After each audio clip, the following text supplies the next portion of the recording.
Assalamualaikum warahmatullahi wabarakatuh.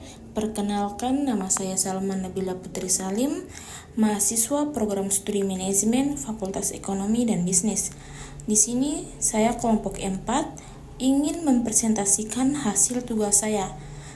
Baik, di sini ada 5 pokok yang akan saya bahas di dalam PPT ini. Yang pertama yaitu konsep dasar dan jenis risiko, dan yang kedua model manajemen risiko bisnis, dan yang materi ketiga ada risiko bisnis pada aplikasi media sosial, dan yang materi keempat ada model manajemen risiko pembayaran uang digital, dan yang kelima ada materi tren bisnis startup dan potensi risikonya. Baik, langsung saja saya akan membacakan hasil dari presentasi saya. Materi pertama yaitu konsep dasar dan jenis risiko. Di era digitalisasi saat ini, kehidupan manusia tampak semuanya serba mudah dan serba cepat. Jadi, kemajuan teknologi saat ini telah memanjakan kehidupan manusia tanpa harus berusaha secara ekstra, seperti kehidupan manusia pada zaman dahulu. Adapun jenis-jenis risiko, di dalam kehidupan manusia ataupun dalam perusahaan manapun selalu dihadapkan dengan risiko. Risiko-risiko ini merupakan peristiwa ketidakpastian yang pasti akan terjadi pada suatu waktu di dalam kehidupan manusia ataupun dalam perusahaan. Yang pertama, risiko murni adalah risiko yang menimbulkan kemungkinan kerugian, namun tidak terdapat kemungkinan keuntungan. Kecuali risiko tersebut tidak terjadi, maka individu atau perusahaan tersebut akan mengalami keberuntungan. Yang kedua, risiko spekulatif adalah risiko yang menimbulkan paling tidak ada 3 kemungkinan, yakni menimbulkan kemungkinan keuntungan, menimbulkan kemungkinan titik impas, dan kemungkinan kerugian atau risiko. Berikut materi kedua yaitu model manajemen risiko bisnis. Pengertian manajemen risiko. Risiko usaha adalah suatu bahaya atau akibat yang kemungkinan dapat terjadi pada keadaan sebuah usaha yang sedang berlangsung maupun situasi usaha yang akan datang. Risiko usaha merupakan situasi yang tidak kehendaki oleh para pelaku bisnis. Namun, risiko usaha sendiri selalu tidak bisa dihindarkan. Risiko usaha biasanya muncul karena faktor pelaku bisnis itu sendiri dan dapat muncul karena kegiatan dan keputusan yang diambil dalam kegiatan rutinitas sehari-hari. Tipe model manajemen risiko. Model manajemen risiko berdasarkan proses. Yang pertama, model pendekatan manajemen risiko yang dikemukakan Umar pada tahun 1998. Pendekatan ini dikenal dengan model proses manajemen risiko, meliputi identifikasi dan menaksir risiko yang akan terjadi, menetapkan kebijakan, melakukan tindakan, dan memantau risiko. Model manajemen risiko berdasarkan tingkat manajemen. Yang pertama, model manajemen risiko dilihat dari keterlibatan manajemen dan pemangku kepentingan dalam mengidentifikasi risiko melalui 3 jenis pendekatan sebagai berikut.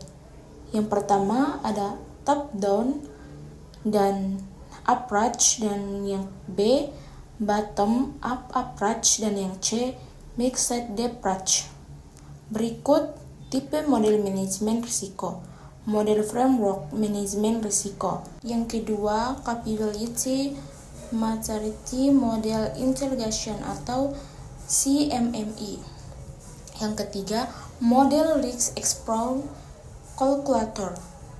Terus ada juga tipe model manajemen risiko. Yang pertama ada risk maturity model atau RMM. Yang kedua, capability maturity model integration atau CMMI. Yang ketiga, model maturity focus. Dan juga materi ketiga ada risiko bisnis pada aplikasi media sosial. Aplikasi media sosial. Pengertian F business. F business adalah kegiatan bisnis yang menggunakan teknologi informasi untuk transaksi dan komunikasi.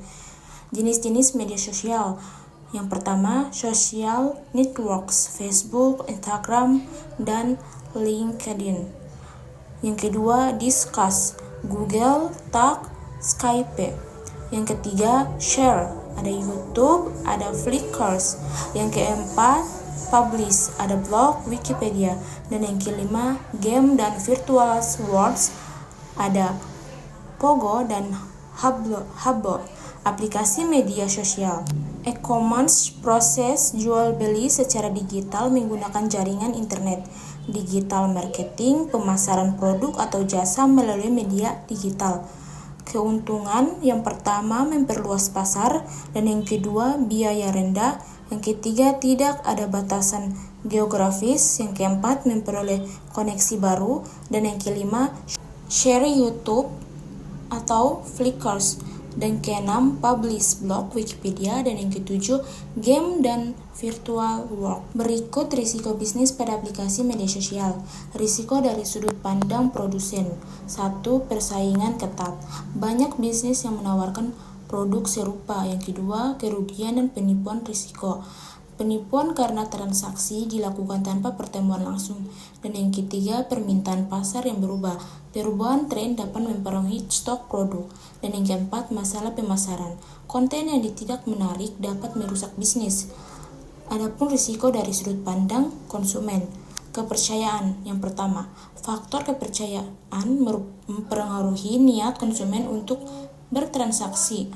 Yang kedua, persepsi risiko. Risiko keuangan, kualitas produk, dan privasi menjadi faktor yang mempengaruhi kepuasan konsumen. Berikut cara mengatasi risiko bisnis pada aplikasi media sosial. Yang pertama, perencanaan bisnis. Rencanakan bisnis secara matang dan terperinci. Yang kedua, perencanaan manajemen risiko.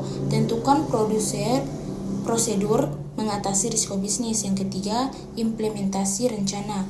Ikuti rencana bisnis dan evaluasi secara rutin. Yang keempat, pembukuan yang tepat. Lakukan pencatatan transaksi yang rapi dan tepat. Dan yang kelima, riset pelanggan. Kenali kebutuhan pasar untuk memenangkan persaingan. Yang ketujuh, waspada terhadap penipuan. Verifikasi data pelanggan untuk menghindari penipuan. Dan yang kedelapan, penyediaan stok yang tepat. Pastikan stok barang sesuai permintaan pasar. Dan kesembilan, strategi pemasaran menarik. Gunakan strategi pemasaran yang relevan dan menarik perhatian pelanggan. Berikut materi keempat yang berjudul Model Manajemen Risiko Pembayaran Uang Digital. Definisi uang digital. Uang digital merupakan hasil inovasi dari finansial teknologi atau uang virtual, berupa sarana yang dijadikan sebagai alat pembayaran atau alat tukar untuk transaksi melalui internet. Mata uang digital merupakan representasi digital atas suatu nilai yang diterbitkan oleh pengembang swasta dan didenominasikan oleh nilai yang ditentukan oleh pelaku atau pengembang tersebut. Dasar hukum uang digital. Sistem pembayaran menentukan kelancaran aliran barang dan jasa, sehingga penyelenggaraan uang digital telah diatur dalam regulasi dari negara. Hal tersebut dapat ditinjau dari berikut dasar-dasar hukum uang digital. Yang pertama ada Undang-Undang Republik Indonesia Nomor 7 Tahun 2011 tentang mata uang. Yang kedua ada Peraturan Pemerintah Republik Indonesia Nomor 82 Tahun 2012 tentang penyelenggaraan sistem dan transaksi elektronik. Dan yang ketiga, Peraturan Bank Indonesia Nomor 1840 PB 2016 tentang penyelenggaraan pemrosesan transaksi pembayaran. Dan yang keempat, Peraturan Bank Indonesia Nomor 1912 PB I 2017 tentang penyelenggaraan teknologi finansial. Dan yang kelima, Peraturan Bank Indonesia Nomor 26 PBI 2018 tentang uang elektronik. Dan yang keenam, Peraturan Bank Indonesia Nomor 23 6 PBI 2021 tentang penyediaan jasa pembayaran. Dan yang ketujuh, Fatwa Dewan Syariah Nasional Majelis Ulama Indonesia Nomor 28 DSN MUI 3 2002 tentang jual beli uang. Dan kedelapan, Fatwa Dewan Syariah Nasional Majelis Ulama Indonesia Nomor 116 DSN MUI 1X 2017 tentang uang elektronik syariah. Dan yang berikut ada jenis uang digital. Ada jenis uang digital registered, uang digital yang data identitas pemegangnya tercatat atau terdaftar pada penerbit uang digital. Dalam kaitan ini, penerbit harus menerapkan prinsip mengenai nama nasabah dalam menerbitkan uang digital registered. Yang kedua ada uang digital unregistered, uang digital yang data identitas pemegang tidak tercatat atau terdaftar pada penerbit uang digital. Berikut manfaat penggunaan uang digital. Yang pertama, memberikan kemudahan dan kecepatan dalam melakukan transaksi-transaksi pembayaran tanpa perlu membayar uang tunai. Yang kedua, tidak lagi menerima uang kembalian dalam bentuk barang seperti permen akibat pedagang tidak mempunyai uang kembalian bernilai kecil atau receh. Yang ketiga, sangat applicable untuk transaksi massal yang nilai kecil namun frekuensinya tinggi seperti transportasi, parkir, tol, fast food, dan lain-lain. Risiko uang digital. Risiko uang digital hilang dan dapat digunakan oleh pihak lain karena pada prinsipnya uang digital sama seperti uang tunai yang apabila hilang tidak dapat diklaim kepada penerbit. Yang kedua, risiko karena masih kurang pahamnya pengguna dalam menggunakan uang digital.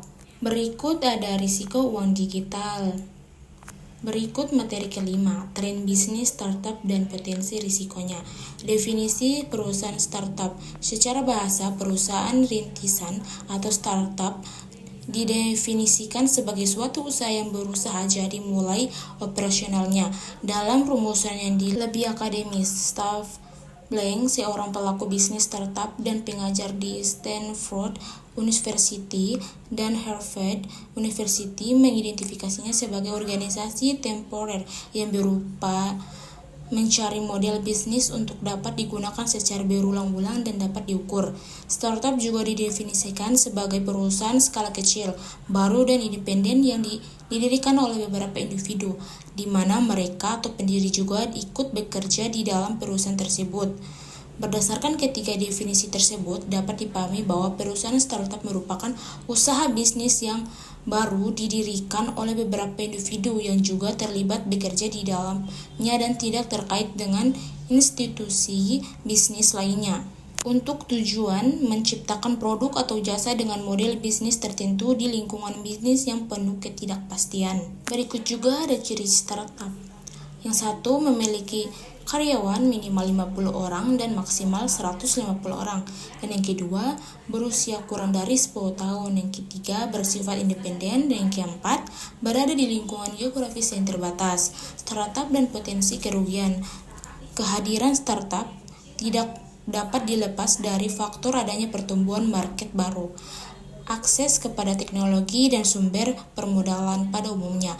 Startup dicirikan dengan ukurannya yang kecil pada saat didirikan, tidak memiliki riwayat operasional, terfokus pada produk berbasis teknologi dan inovatif, serta punya kemampuan untuk meningkatkan volume kegiatan seiring dengan pertumbuhan pasar.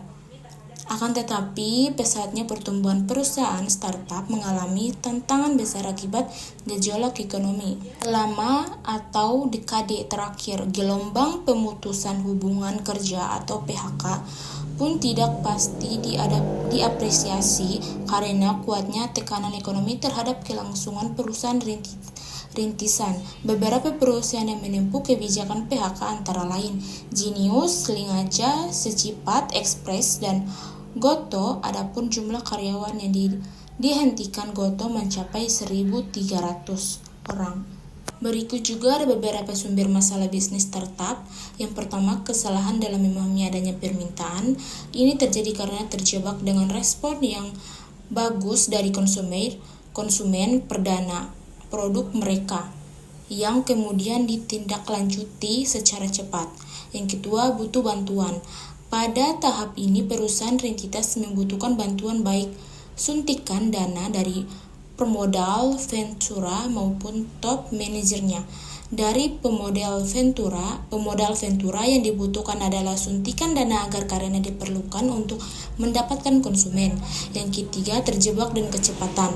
Pada momen ini, para investor menemukan adanya peluang bisnis dan pada awalnya bisnis rintisan mampu memanfaatkan peluang tersebut untuk tumbuh lebih cepat.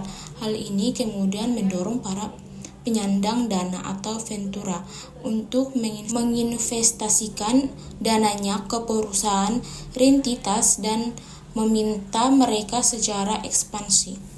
Yang keempat, penunggu keajaiban. Perusahaan rintisan lazimnya akan menghadapi beragam tantangan bisnis seperti mengedukasi konsumen untuk mengubah perilaku mereka, pengusahaan terhadap teknologi, pendapatan dukungan pemerintah, dan mengupayakan pendanaan dalam jumlah yang besar. Berikut juga ada peran kapitalitas venture. Kapitalitas venture atau venture kapitalitas merupakan penyandang dana atau investor yang menyediakan dana bagi perusahaan yang memiliki potensi pertumbuhan yang tinggi dengan imbalan kepemilikan atas saham perusahaan tersebut. Kapitalitas venture ini menjadi penentu dalam kesuksesan maupun kegagalan perusahaan rintisan. Hal ini mendukung oleh faktor bahwa perusahaan kapitalitas venture sebagai investor seringkali memberikan target dan pencapaian tertentu yang harus direalisasi oleh perusahaan startup. Misalnya, jika kapitalitas venture berorientasi pada pertumbuhan konsumen, maka sebagai responnya, perusahaan startup harus melakukan ekspansi dengan mendapatkan tambahan konsumen.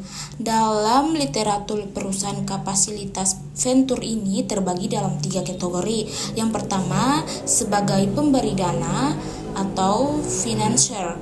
Yang kedua, mentor. Yang ketiga, operasi portofolio. Dalam 3 posisi ini, para kapitalitas venture memiliki peran yang berbeda-beda.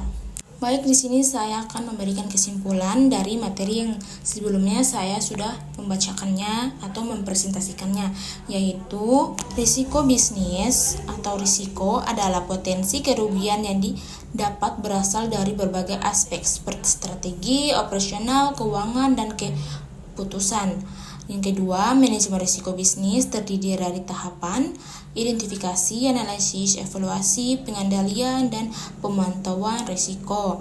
Yang ketiga, media sosial dalam bisnis penawaran peluang besar, tapi juga membawa risiko seperti 1. Kebocoran data pribadi, yang kedua penyebaran informasi palsu, yang ketiga kerusakan reputasi perusahaan, dan juga yang keempat ada pembayaran uang digital memberikan kemudahan, namun berisiko terhadap pertama penipuan dan kejahatan siber, yang kedua kebocoran data konsumen, dan yang ketiga gangguan sistem teknologi. Dan ada yang kelima juga bisnis startup memiliki potensi pertumbuhan tinggi namun juga menghadapi risiko seperti yang pertama ketidakpastian pasar, yang kedua modal yang terbatas, yang ketiga kegagalan produk atau layanan, dan yang keenam keamanan data dan literasi digital sangat penting untuk mengurangi risiko di era digital. Dan yang ketujuh, strategi mitigasi risiko yang efektif diperlukan agar bisnis tetap inovatif, berkelanjutan, dan tangguh menghadapi perubahan. Baik, itu saja hasil presentasi dari saya. Mohon maaf jika ada salah kata atau penulisan yang tidak tepat dalam PPT saya. Billahi taufiq wal hidayah. Wassalamualaikum warahmatullahi wabarakatuh.